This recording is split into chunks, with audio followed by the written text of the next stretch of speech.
欢迎收看《新闻大白话》，我是主持人翟轩。马上欢迎一下这个阶段加入我们讨论来宾，国际事务专家赖岳谦。主持人好，观众朋友大家好。台大哲学系教授苑举正。翟轩好，各位观众朋友大家好。退役少将厉正杰。翟轩好，各位观众大家好。好，来看一下这个目前川普的关税哦，因为这一刀现在砍向谁？砍向了好莱坞啊，让好莱坞哀鸿遍野哦。因为他讲说啊，哇，这个如果接下来呢不是在美国拍摄的，就是一些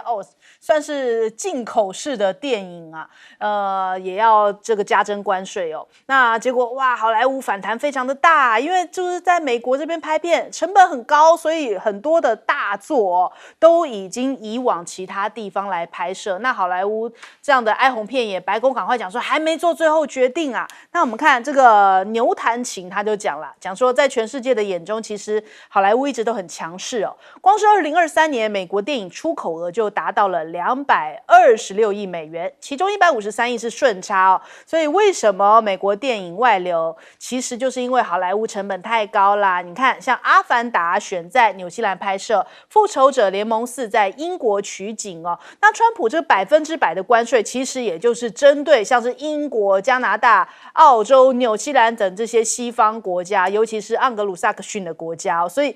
川普这一刀挥向了自己这个好莱坞，也挥向了这个铁血同盟们啊，通通都受到影响。还不止如此哦，他还预告2周之内要宣布药品关税哦。他现在签了这个签令，就说接下来医疗供应链要带回美国。白宫估计接下来要建造新的制药生产能力哦，大概要5到10年的时间，所以从国安角度来看，恐怕缓不济急啊！就盖完之后，那个药都没有来得及生产，那病人怎么办呢？所以我们看现在这个美国恐怕这个不见得能够占上风哦。光是某些品项，比方说甘肃啊，全球的甘肃原料市场，中国大陆是占了75%的份额哦。那还有很多领域，等于是像是抗生素啊，一些关键原料的领域哦，是占了垄断性的地位哦。如果断供的话，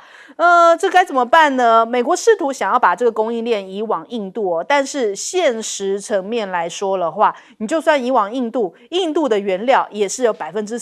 是靠中国大陆进口哦，那不就是拐了个弯，你去给印度再赚一招这个制造？再者，很多人对于印度的制造啊，好像不是太有信心啊，所以呢，就这样强行加关税，大家就形式化的给你，好像转移了一下。那这个隐形的链条还是从中国大陆原料过去到印度加工哦，美国还是从印度这边进口嘛，所以你想针对中国大陆，结果反而是伤害了其他。那再来看到了，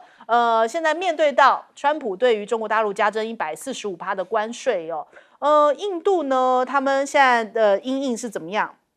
中国大陆可能要失去美国市场嘛？现在很多的制造商纷纷在找替代的出口啊，那所以看起来印度是一个替代的出口地哦。那特别是在这个纺织跟钢铁部分哦，那他们就想说，恐怕要面临到中国大陆的商品倾销的一个状况哦。这个出口嘛，人家出口拐个弯就变成大幅的卖到了印度这里，所以印度政府现在要展开反制的措施哦，包含针对钢铁进口哦，它要开征12%的保障税，要阻止中国大陆的货品转向印度再出口。接连影响到他自己本身的产业。那还有这个美国的股民现在面对到这个美股的状况，已经结束了连9涨啊，加上现在又提升了这个电影的关税，又再出现了这个道琼、标普什么的，纳斯达克全面的收跌的情形。但是呢，川普自己倒是很会赚钱，因为他不是有发行他的虚拟货币吗？你如果是一个大买家哦，虚拟货币里面有买很多这样子的川普迷因币的这些百万富豪呢，现在有一场晚宴等着你啊。那这个也算是一个募款晚宴啊，你们既然买得起这些，也可以来这边继续抖内哦。所以出席者呢可以获得一枚这个非同质化的代币哦，就是比较形象化，因为本来虚拟币就没有一个实体形象嘛。但是你们是贵宾，所以有一个特别的川普币要送给你们。那这个消息发布之后，又让这个川普币又飙涨了50%，所以不得不说，真的是商人啊，很懂得做生意，怎么知道怎么捞钱哦。那再来看到对比一下，五一假期在昨天结束了嘛？中国大陆这一次的五一假期真的是热滚滚的啊！这个各地全部都是人潮，而且整体的这个销售量啊，或者是这个消费量啊、消费金额都是上升的一个态势哦。根据统计呢，他们现在发现到像是家电、汽车，然后通讯器材的销售都增长了至少1成到2成左右哦。那反观呢，这国际奢侈品，比方说像是这个开云集团、LV 还有爱马仕，业绩都很惨淡。也就是说，大家好像最近都不去买这些这个等于名牌商品哦。那去买什么呢？反倒是去买泡泡玛特啊，这是中国大陆自有品牌泡泡玛特哦。最近呢，他们这个收入跟这个股价反映起来，哇，还有营收。今年第一季度的整体营收哦，同比增长165%到70%哦，股价呢甚至上升了456.9%，现在市值已经超过了2654亿港币啊。那这个黄金周呢，甚至还有人去抢黄金啊，黄金周去抢黄金，在上海新开的这个店铺呢，老铺黄金哦。现在也是很多人跑去趁着这个黄金周去大买黄金。那再来看看这个，连外国人现在也是很疯这个拉布布哦，这个泡泡玛特里面最红的这一个角色，连老奶奶都很喜欢哦。我们来看看。Por fin conseguí los labubus. Yo quiero el rosa. A ver si lo ven.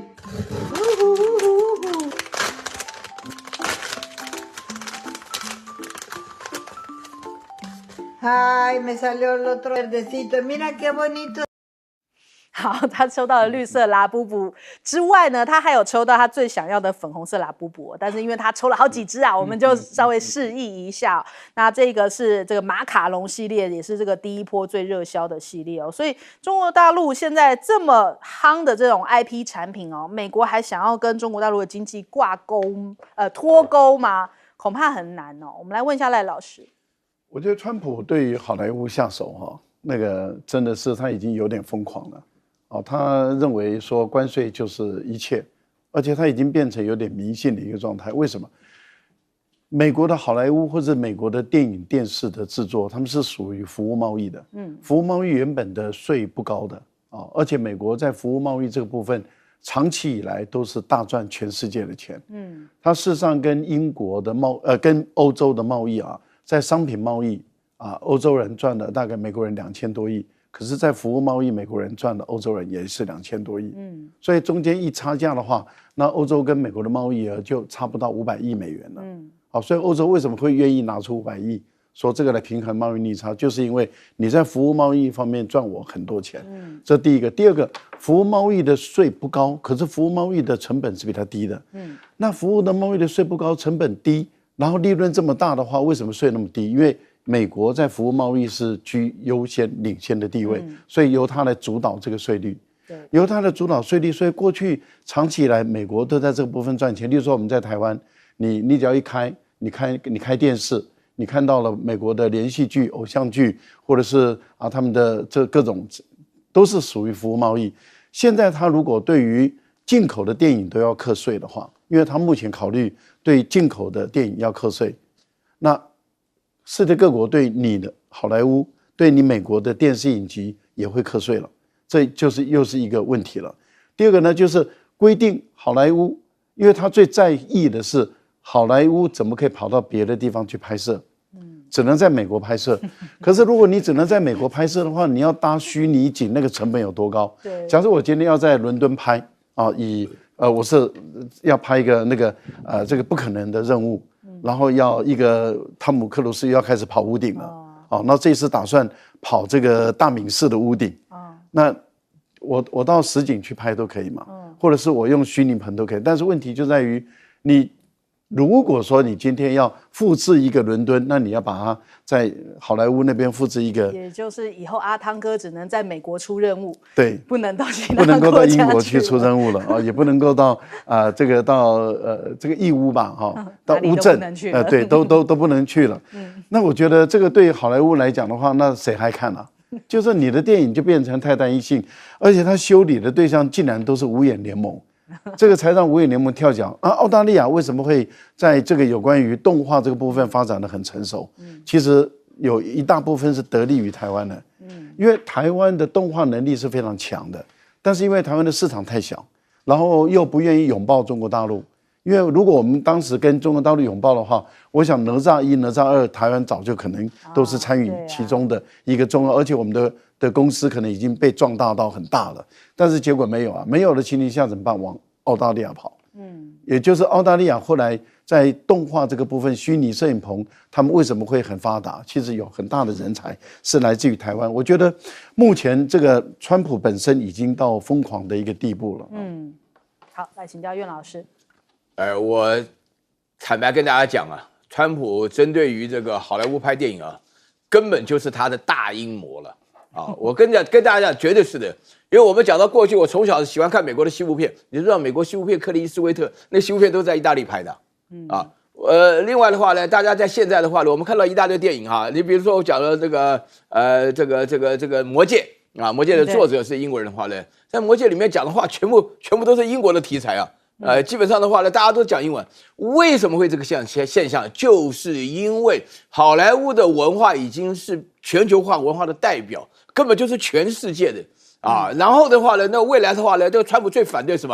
么罗密欧与朱丽叶都是黑人啊，然后美人鱼啊是黑人啊，他最反对这个。我跟你讲啊，川普做这个点子啊，他这是个奇形怪状的阴谋啊。虽然说他是有他的目的的，因为川普认为说，在美国所有拍电影的所有的电影本身来讲的话呢，就是他们大部分都是在这个加州啊，都是这个民主党的，没有人会支持川普的。只要有电影明星在的场合，通通都是在骂川普啊。最有名的就是在纽约的时候，住的离他不远的那个 Robert De Niro 啊，就在那边讲，连续讲了3次那个川普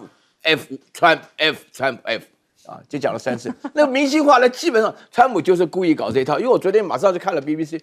觉得说什么叫做外国拍摄电影？好莱坞电影从来就没有说是不是外国拍摄的。为什么？你看那个什么 Mission Impossible 不可能的任务当中，都是要搞到全世界。因为我再强调一遍，好莱坞的文化就是全球的文化。那川普这样的搞法的话，其实说良心话，对于大陆真的蛮好的，因为大陆觉得说你尽量少看好莱坞电影，看了以后会变得比较笨。那川普现在搞法就干脆不给你看了，你想要把电影放回美国去拍，那谁要看美国的电影啊？那美国要逼日本人开美国汽车，那谁要开美国的汽车啊？所以大家要了解。但是川普这个人的话呢，他这个贪婪的心啊，真的是又笨又坏的话呢，又贪心。他居然的话呢，他自己搞了自己想的办法。搞了发自己的这个以川普为名的这个虚拟货币，对不对然后的话呢，又把那个又做内线交易也这种情况。然后呢，他自己的话呢，也非常了解到自己做的任何事情都是可以谋财生道的话其实我讲句良心话，就我们的文化讲起来是修身齐家治国平天下，己身不正孰敢不正？大家都知道你要当一个头的话，你本身要表现的话呢，最起码尤其是政治人物，你不能够表现太爱钱。这个川普这个爱钱爱的简直是有点神经病了，你知道，完全什么钱都要赚的居然自己卖的川普币的前220名当然还是要钱的然后呢就全部来参观白宫我开始以为是参观故宫了，他变成参观白宫搞了这种情况，然后他自己的话呢弄了。非常非常多的这个现象然后就是说是这个除了他这个对他还要卖那个金卡卖金卡500万什么金卡真的是疯了我是你到底爱不爱美国？我不晓得他搞这么多钱干什么？他难道不知道说这个对你的形象上来有极其伤害？所以我其实基本上我认为川普的人格上真的是蛮有问题的。他自己我最反对的一件事情就是川普就是说参加完教宗的丧礼之后的话，居然发了一张照片，说他是教宗他喜欢要管14亿人什么的，不要只管3亿人认为说他原来第1任的时候只有管到美国，现在第2任的话要管到全世界，那谁要你管真的有点莫名其妙。但是我必须要强调一个重点，这个川普现在的做法上来讲的话，他都是他自己的小九九，他自己的小心思他就是要把美国的电影界搞垮，因为电影界里头的人没有个支持他的是报复就对了。对。我们来问一下厉将军。我们从这个美国现在他因为关税战嘛，这个他为了给自己找一个台阶下，他说中国很快会跟他谈，因为关税的关系，所以中国现在过得很不好。所以我们前2天听到，不管是川普或者是他的这贝森特所讲的话，那现在中国就证明给你看，5月1号他们这个五一劳动节的时候放这个连假，然后各地游客都非常的爆满，可见中国自己国内里面它经济活动事实上是非常热闹的，尤其是这个所谓泡泡玛特很有意思。我原来也不知道什么是泡泡玛特，后来发现说，我以为是我孙子玩的玩具。后来发现说，很多年轻人都喜欢了，几乎办公室很多人喜欢。为什么他们喜欢呢？因为它有一种乐趣，你知道，它是盲盒。对，就你刚刚看到那个影片，那个老奶奶拆开来，她本来以为玉琪是什么颜色，就打开来是一个绿色的哈。其实办公室里面现在很多人在玩，包括我们台湾也是很。他买来以后，可能有办公室系列的啊，也有什么这个这个摸鱼系列、打混系列的各种系列。你买来以后拆开来，你不晓得里面是一个什么，就希望能够集成一组嘛哈。集成一组，可能我买的是同样东西，结果譬如说岳教授买的是另外一个，我们两个就可以交换哈，就变成说除了说联系感情之外，也可以有那种收集的乐趣。我觉得中国人的脑袋蛮聪明的，他怎么会有这种创意，用这种方式可以创造这么大一个产业？那现在是最流行的。那我们看到印度这次来讲的话，它这个印度是世界上面有名的所谓世界药房哈，它卖的什么药呢？它卖的叫学名药。什么叫学名药呢？就是过了专利期间的药哈，比如有些像万金油啦，我简单举个例子，比如说是头痛药，它可能就是说它因为没有专利，它就可以制作。但是这是印度现在来讲最有名的是这种。那上次疫情期间，那也因为印度提供了很多疫苗这种药。可是大家要知道，这个药很多的原物料是从中国进口的，那有很多的机器也是中国提供的，有很多技术专利也是提供给印度，只是说在印度这个制造这种药。那现在好了，那如果说是美国要对这个印度的药品实施关税或者对，那是不是第一个就是美国自己是首先第一个是受害者？因为我到过美国去旅游过，都知道，其实美国你要去看一次医生是非常的不容易，你要挂号就要等很久。那有时候你一个牙痛或一个止痛干嘛，你就可能到这个药房去，他还不是到药房买他就到好事多或者这种大卖场，他就里面就卖各式各样药。我想如果各位观众有经验的话，你有些美国的亲友回到台湾来，他都给你带什么？带一些维他命或带一些这个维骨力之类的东西，因为他们在大卖场就可以卖得到。那你现在将这个提高关税，是不是让美国人自己这个有了病痛？他没有办法及时去买到这个临时的药来让自己减缓他的疼痛，我觉得这是美国自己在受害，或者是你要付出更高的费用去买那种药，因为你医生你根本挂不上号，看不到。好，我们先休息一下，广州马上回来。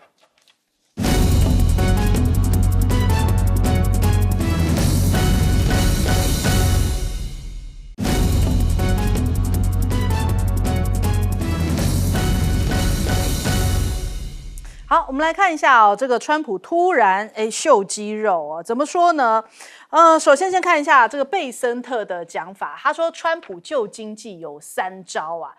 关税、减税还有松绑管制。然后他说投书到了《华尔街日报》，讲说为川普激进的关税政策来说话现在川普是计划要带美国走向史上最繁荣的10年但是不会牺牲劳工尊严。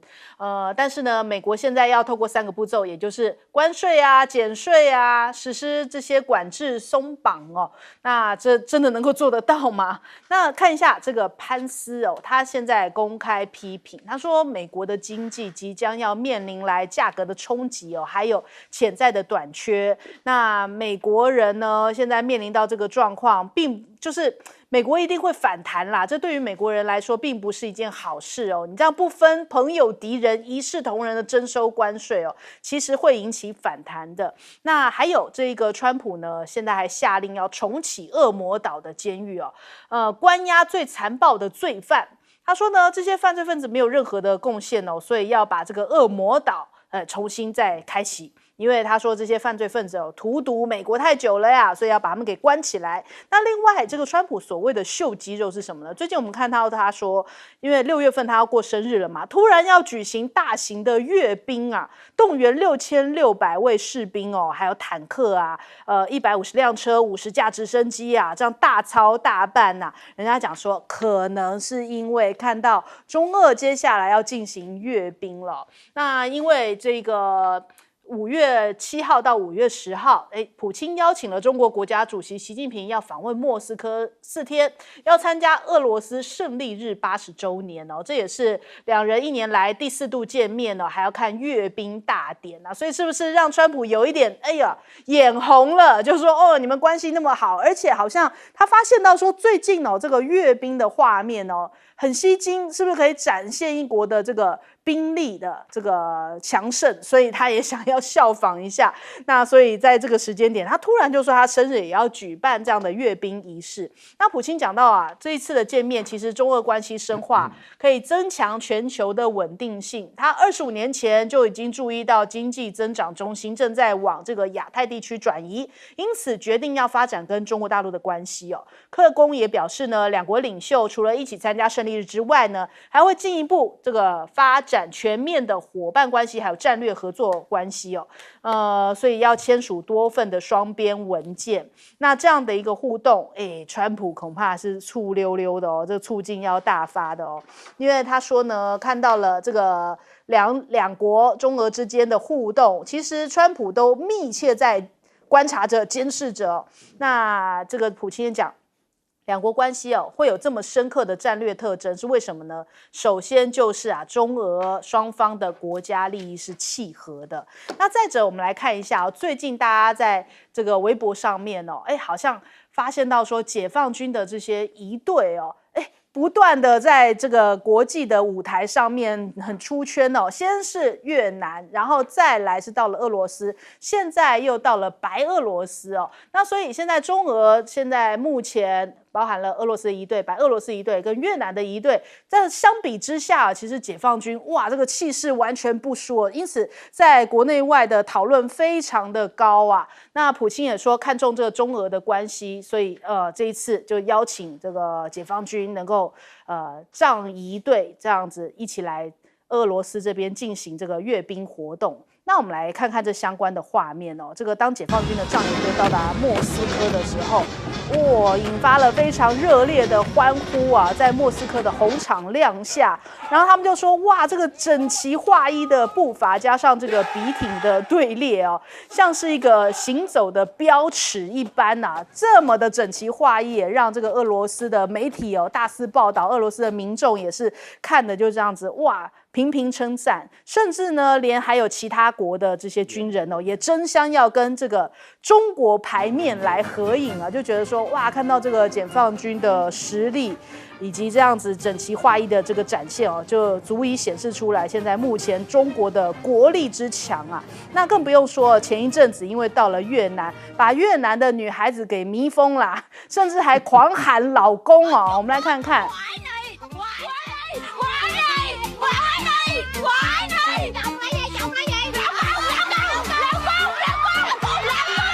好，我们看到他们很激动连中文都会说了，就是不断的喊我爱你，我爱你，还甚至试图要伸手去触摸解放军那解放军落单的解放军立刻被包围要合影就是代表他们非常的喜爱跟解放军这样子的一个互动，受到非常热烈欢迎，争相合影。所以真的这个解放军这一次仗仪队真的是在其他地方的亮相，引发了很大的回响跟讨论呐。那这个我们首先是来请教赖老师吗？赖老师。你讲到仪队，因为我以前也在3军仪队我当礼兵长所以我们知道这个仪队的训练的辛苦因为体力要好，身高是一定的基本的的一个标准。我们以前都是规定就是1.8米以上嘛但是也不能太高因为一般来讲都是要在一条线上。体力要好因为我们一般来讲出任务，尤其是到机场去出任务，在过去我们大概3点多4点就要起床了然后就要开始去准备待命，然后到机场去候着然后等到开始那个飞机到了以后，我们开始把这个列兵式摆出来那有的时候还要校阅还要踢正步等等所以这些基本上体力要很够，不然的话你体力不够或者身体不好，那可能容易倒下来。那一旦出去以后，你就代表整个荣誉了嘛，所以你的所有的一举一动都不能够马虎，也不能够轻忽。我们看到解放军的这个越语队的训练确实是一看就知道是不得了的啊，因为它不只是直线、横线、斜线啊，你不管是从任何一个角度来看的时候，你会发现它几乎都是可以用尺来量的。那这代表什么？代表他们的那种肌肉的记忆已经训练到一个点上，他们知道自己要定在哪里，脚一踢要出去要到哪里，然后每个人的位置在哪里啊？我觉得那个都是我们叫做肌肉，那个我们都是训练到你的肌肉都是变成记忆了，你习惯性就会这样做。那这个是很不容易的一件事情，而且最主要的还是要纪律要好啊，因为你一旦出去以后，你就不能够轻佻，不能够跟这个观众有互动的关系，因为你是在执行任务。那旗队因为我也掌过旗啊，也拿过指挥刀。旗子是这样子，我们一般在旗座上一出来的时候啊，那旗子基本上就不能够再倒下来，要一直到回去都放到旗座上。所以，例如说你在开始阅兵的时候，你要把旗子上旗，那就插在旗套上。那你这个时候你手膝就是手放下来，那么敬礼就是提高而已。可是你一提可能就提很久，所以你的背膀的肌肉都要很够，你的耐力要很强。那如果说今天在休息的时候，旗子可以离开旗座放下来，但是你的骑兵别人都可以坐着休息，你就必须要站着。你是完全不能够休息的啊，这个就是一个规定啊，这个是也代表一个精神。那我看到他们在越南的画面我也看确实是非常惊人，就这些身高通通都要挑过，非常漂亮而且脸型基本上来讲要长方形是最漂亮的脸，这样就鸽蛋脸比较不好。一般来讲，胸就连脸型都挑，是不是？脸型也要挑就是那当然体力啦、身家背景啦那个一定要单纯的嘛那个一般都要查一下你的背景，因为我们是跟国家的元首最接近的，而且呢，我们在接待外宾的时候，像我当礼宾长的时候，我们还肩负的任务就是必要的时候，我们是把总统围起来，也就是说一旦发生事情的时候，我们第一个时间是把总统围起来，因为他旁边的这些侍从官还来不及过来的时候，我们是在旁边最接近的，围起来开始移动，然后他的侍从官他们会冲进来，然后再接手这样子。所以这些动作、这些训练，你就一个念头就是保护国家元首安全，你没有别的念头了，就是这样。好，来请教岳老师。那个贝森特讲的话呢，听起来非常好笑啊。这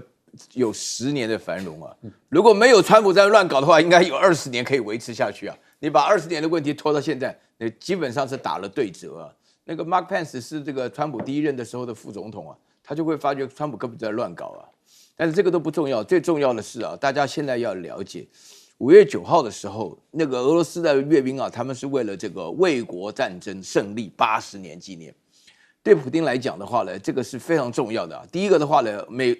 大家知道，在苏联期间，如果你对历史有兴趣的话，你知道那个苏联俄罗斯为主的苏联受到德国的攻击，死亡总共苏联死掉2700万人呢。俄罗斯人死的话呢，就是2300-400万人呢，这个不得了的数字，这是人类有史以来死亡最惨的一个战争啊。其中女兵的数字也非常多啊。大家如果对历史有兴趣的话，就会了解这个普丁的话呢，要大肆扩张80年的纪念，是说明了第一个重点。然后第二个重点的话呢，普丁现在顺风又顺水啊。我说句良心话，这个俄乌之间的冲突打了3年下来的话，就叫俄罗斯要撑住的话呢，这个是不容易的嘛，对不对？但是呢，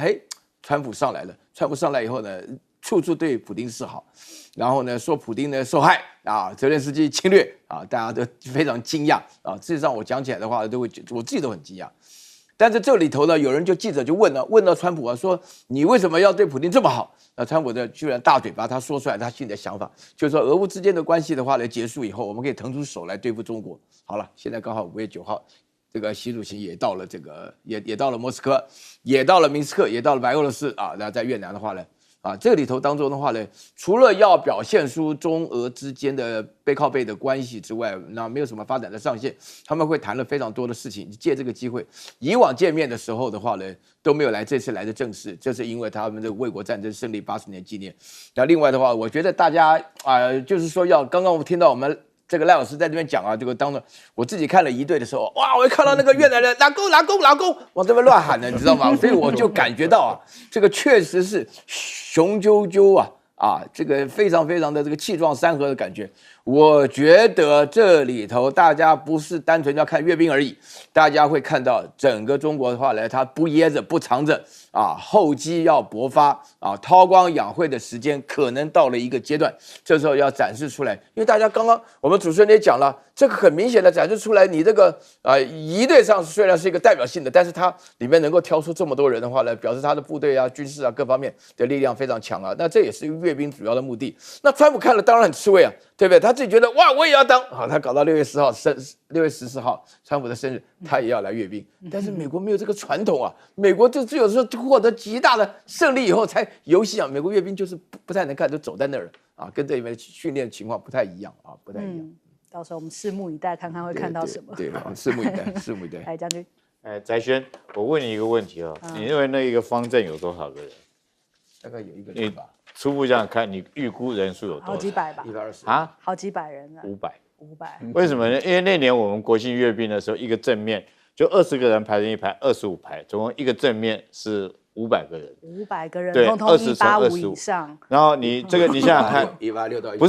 是一个正面哦，是好几个正面。那每一个正面，我们光讲这个方阵，好，500个人。每一个脚要踢的高度一样，每一步脚都要踢的高度，你看那有多难？那不是说是这个经过千锤百炼是练不出来的，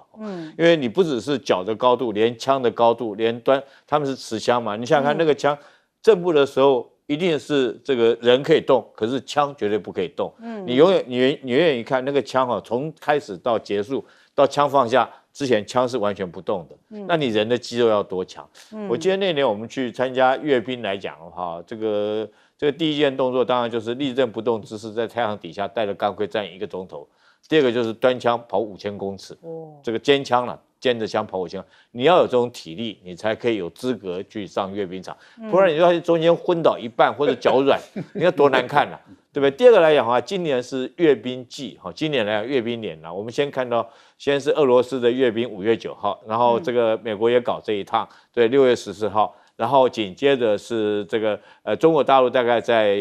它应该是93吧，还是哪一天抗战胜利纪念日也会实施这种扩大阅兵，因为今年是抗战胜利80周年嘛。那当然各国可以做比较，那当然我在这边也可以跟各位。这个每个国家阅兵有几个国家有它特色，大家去看到有特色。最好看的是哪一个国家一队赢者？我觉得是我们台湾的北一女，那个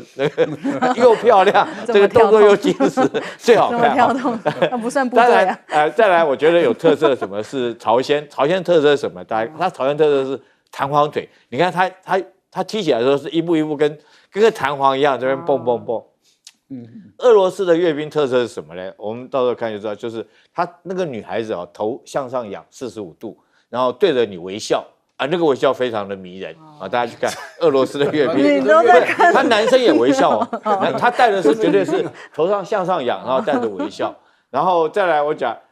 这个另外还有一个有特色的国家叫印度，印度特色什么呢？是机车啊，他阅兵是机车在马戏团的表演。那当然，这个解放军这次来讲也会表演。美国这次表演，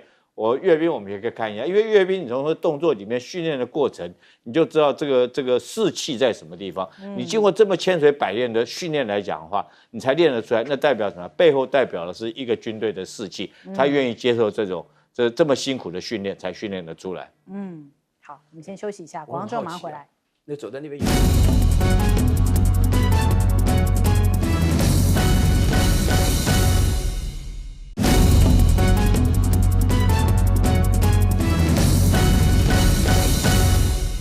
好，现在目前中美已经进行到了这个货币战，或者是说汇率战哦。我们来看一下，现在离岸人民币也是大涨，对美元现在冲破了7.2关卡，也创下了近半年来的新高。那美债呢，这个现在总额已经突破了36.8兆美元哦。那现在随着美国国债不稳定性上升，美元的主导地位也面临到非常大的挑战呢。那现在随着这样的信心也是下滑的情况，所以越来越多的中外企业选择改以人民币来进行国际的结算哦，使得人民币迎来了国际化的新契机啊。那包含像是东协这个10+3哦，他们现在已经开始新设人民币出资的快速融资工具哦。那这是不是代表说去美元化又更进了一步？连非洲的企业也开始弃美元哦，开始拥抱人民币啊。根据南华早报指出，越来越多的非洲贸易商正在减少使用美元，而反而改以人民币来支付，特别是跟这个中国大陆进行贸易的时候，就用人民币来进行支付了。那连股神巴菲特都在讲啊，讲到了美元，他说呢，美国的财政政策令人担忧啊，并且明白的表示，他不会投资一个即将下地狱的货币啊，用这样来形容美元哦，是下地狱的货币呢，所以这个不建议这样投资，这是股神的说法。那另外看一下，不只是货币战哦，其实科技战是不是也被川普给拖累了美国呢？因为他不断的用一些政策啊，或者是一种限制补助的方式啊，让越来越多的人才外流。在现在目前川普的治理之下哦，美国的大学还有研究机构面临到他们被大幅删减补助经费哦，很多研究计划面临到关门啊，数以万计的联邦雇员遭到解雇，而且还有很多这种外籍学生担心接下来会不会因为政治观点不同，或者是说哪怕你就只是一个外国人在那边念书，可能都会被针对而驱逐出境哦，所以产生了非常大的不确定性，因此很多的人才是选择先行一步离开，避免日后受到影响啊。那欧盟赶紧在这时候宣布投资5亿美元，欧布莱恩就讲说啊，我们这时候顶尖人才要把它吸引到这个欧洲来呀，视为欧洲的重新武装哦，所以大家都积极的趁这一波来跟人才招手哦。欧盟当然也是赶紧的投注资金。那还有经济学家讲，这样的削减政策恐怕会使得美国接下来在疫苗开发、人工智慧还有量子计算这些领域哦，可能竞争力都会下滑哦，而且呢，长期这些减缓收入以及这个生产力的成长哦，都会下降。那所以这可能是一个永久性的伤害啊。那再来我们看一下。现在美国的议员哦，又这个突发奇想，因为不是辉达说要做一个新的特供版的晶片嘛，本来的 H20不能卖嘛，他现在又通知了一些这个来自大陆的一些企业厂商，就说我们要再做新的结果美国议员就讲说，好，那我们既然要卖的话，我们就植入什么晶片的定位系统哦，再卖给他们，这样突发奇想，那这样中国大陆会跟你买才怪嘞。那黄仁勋现在很忧虑啊，因为就等于说川普在扯他后腿哦，川普之外还有人要在那边当猪队友，他现在很担心自己这个辉达在大陆的市场哦，真的是全面要被取代了，有这种不确定性，谁知道跟你下了订单，下一波这个特供会不会到手之前又不能卖了呢？所以现在华为在加大力度在开发高端的晶片哦。那黄仁勋当然是感受到一股压力，他说现在中国大陆的 AI 不落后于我们呐，中国大陆在我们前面，我们应该是跟他们非常非常接近哦，我们并没有太大的优势。而现在连小米都推出了这个新的晶片哦，叫做 X-Ring， 那这是可能要避免接下来像华为那样遇到美国的制裁哦，所以现在中国大陆的一些企业都开始能够靠自己，就不要这个依赖美国啊，谁知道下一刻川普又会做什么妖呢？我们先来问一下赖老师怎么看？川普的这次的执政的政策，一方面是把关税提得很高很高啊，大打贸易战。那目前看起来，他的传说是为真的，也就是所谓的海湖会议啊，说要把美元快速的贬值，然后贬得很低很低的这样的一个情形，这样的话会非常有利于美国的出口。可是他们忘了，美国是一个消费大国，那你一个消费大国，你的工业生产制造力，你的全国3亿多人口的所需要的商品的这个生产供应链还没有建立起来之前，你就开始把关税拉这么高，开始把美元往下降。那现在巴菲特看起来也已经间接的证实了这个传言是真的了。那如果这个传言是真的，对于台湾来说的话，我们是不是第一个跪倒的？这个坦白说，对我们台湾真的是很紧张，因为台湾有没有可能会走向日本当时的那个广场协议，也就是这个日币快速的升值的情形下以后，然后造成日本衰落了30年、40年，到现在还起不来。那如果台币快速的升值，而其他的货币升值的速度没那么快，那我们会不会对我们的所有的出口会出现很不利的影响？包括我们出口到中国大陆会不会都产生很大的冲击？我觉得这个部分里面事实上是执政者要好好想一想。可是问题是，美国政府他似乎没有想到这一点，就是它的生产供应链还没建立，它就把关税拉这么高，然后又开始快速的美元开始往下降的时候，那它的出口有利，可是问题是进口不利。那对于美国的要几年后才能够建立起来的，那怎么办？现在库存已经快用完了，那开始商品的价值都会开始缺货，一旦缺货，老百姓怎么可能忍受得了？然后虽然他们说，哎呀，你不要买中国大陆的这个廉价的那个玩具，你买我们美国的这个精品制造的玩具，谁买啊？因为贵得不得了啊，而且不见得品质比大陆更好。那这样的情形谁还要买？我觉得这些人不食人间烟火，他们有钱人惯了，他们不知道一般人是过什么日子，他们真的会把美国搞垮。那他们目前来讲，本伤最严重的地方是一个是大砍大学的补助经费，第二个就是大砍大学的研究经费。这两个一砍的时候，再加上对于科学家的不尊重、不礼貌、不友善，创造一个非常恶劣的环境的情形下，造成他们的科学家开始往外移动。我看到很多华裔的科学家陆陆续续的都已经回到中国大陆去了。那其他裔的科学家，现在目前欧盟他们已经宣布，欧盟特别选在索邦大学，我们叫三大了，巴黎大学的第三大学索邦的，它在这个三大为什么？因为它是整个欧洲最古老的大学之一，有人说它是欧洲的第一所大学。那有人认为说是应该是佛罗伦斯，但有争议我们不管。但是至少我们说这是欧洲最古老的大学，绝大部分英国的大学，不管3一学院，几乎都是从索邦的过来的。德国的大学或是其他的，也几乎都是从索邦的校友分支出来，这个是有历史可查。为什么选择在索邦的召开这个会议？就是宣告欧洲要把美国不要的科学家吸纳进来。目前他们已经吸纳了25%，所以效果非常显著。我觉得全世界尽快的跟美国抢人才。好，来请教苑老师。哎呀，我跟你讲啊，这个昨天真正的大事啊，讲什么新闻都没有用了。就是台币的话呢，这个胡乱升值啊。我为什么加上胡乱？我等下解释一下啊，这个让大家吓了一跳啊，就是我们将军啊，我啊什么都想，不晓得美金该不该卖啊什么的哈这真的是一个非常胡乱的一个非常混乱的一个现象啊。从上礼拜五啊到昨天呢这里面的话呢，就是大家，因为我昨天刚好遇到一个非常重要的人，曾经当过我们学校校长，坐在我正对面就是想要了解情况，他直接打电话给这个寿险公司的寿险公会的理事长就跟他解释一下。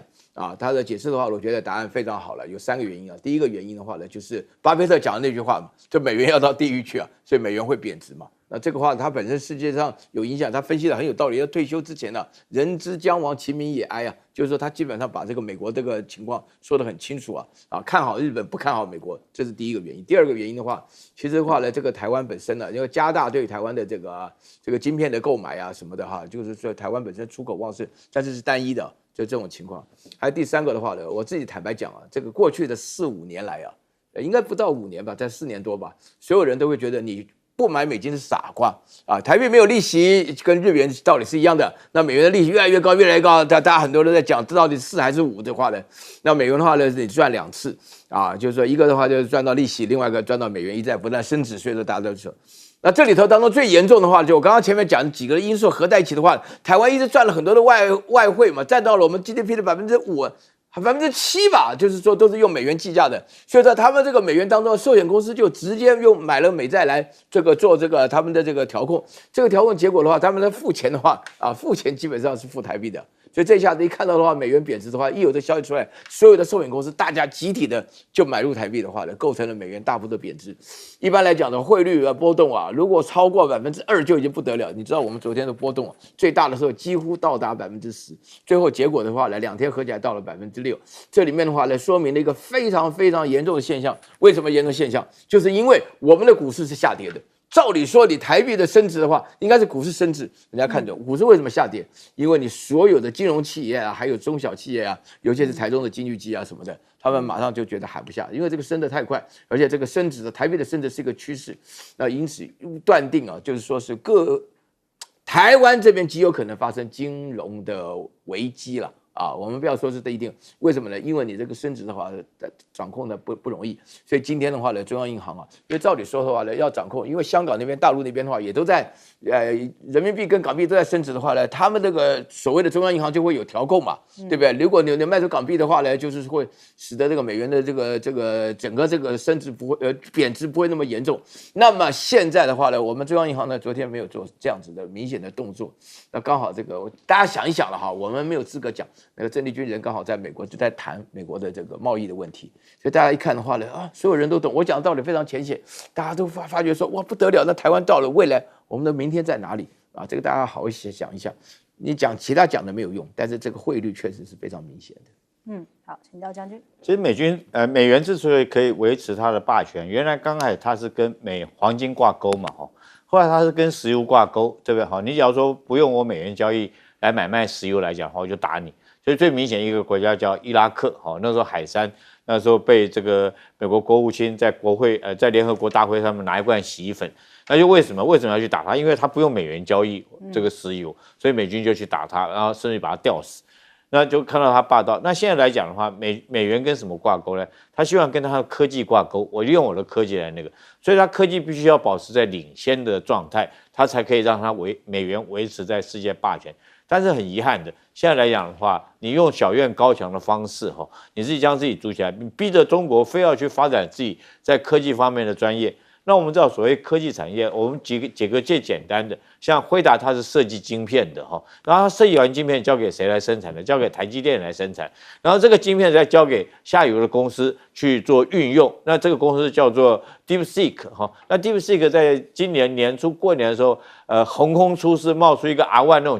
那种模式，让美国的不管是华尔街或科技业为之震惊，觉得说，你打不住了。他用 H20的这种等级的晶片都可以做出来，这个模型的效果。那结果没想到最近来讲的话 ，DeepSeek 又说他们要推出 R2 才隔不到这个4个月，就马上新的这种 DeepSeek 这种人工智慧又要推出新型的。那所以美国当然紧张了，在这种状况下，你怎么挡得住？我们看到最近得出来的消息，包括到华为。他说他的升腾910C 已经可以达到 H100的这种效果。那现在来讲，他紧接着要推出910B 华为是做设计的，然后中兴在生产，然后最后 DeepSeek 在运用。那大家都认为说，卡到一个脖子，那叫艾斯摩尔的光刻机。在最近也听说但是有没有实况我们不晓得。可是最近听说大陆有一家公司叫新凯莱，它可以绕过艾斯摩尔的那个专利的产生极紫外光的那个专利，叫 DPP。我们现在台积电用的那个艾斯摩尔叫 DPP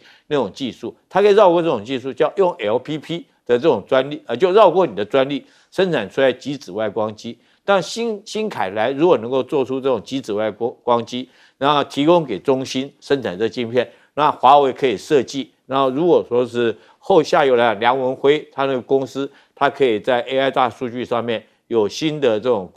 这个运算的模型出来的话，我觉得很快可以跟美国相抗衡了。那现在几乎已经走到这种地步。那我们如果说美国在这方面科技业没有办法保持领先的话，那结合它的美元状况，我觉得是势必是走向没落之路。尤其是说美元现在来讲，我觉得川普自己也很尴尬，他希望美元能够贬值，有利于他出口。可是如果说你美元贬值的话，也相对你就会失去美元的霸权。我觉得在这个就跟走钢索一样。那在这个中间来讲的话，刚好中国大陆是不是趁这个机会可以让人民币未来能够取代美元？尤其是说当金砖币可以产生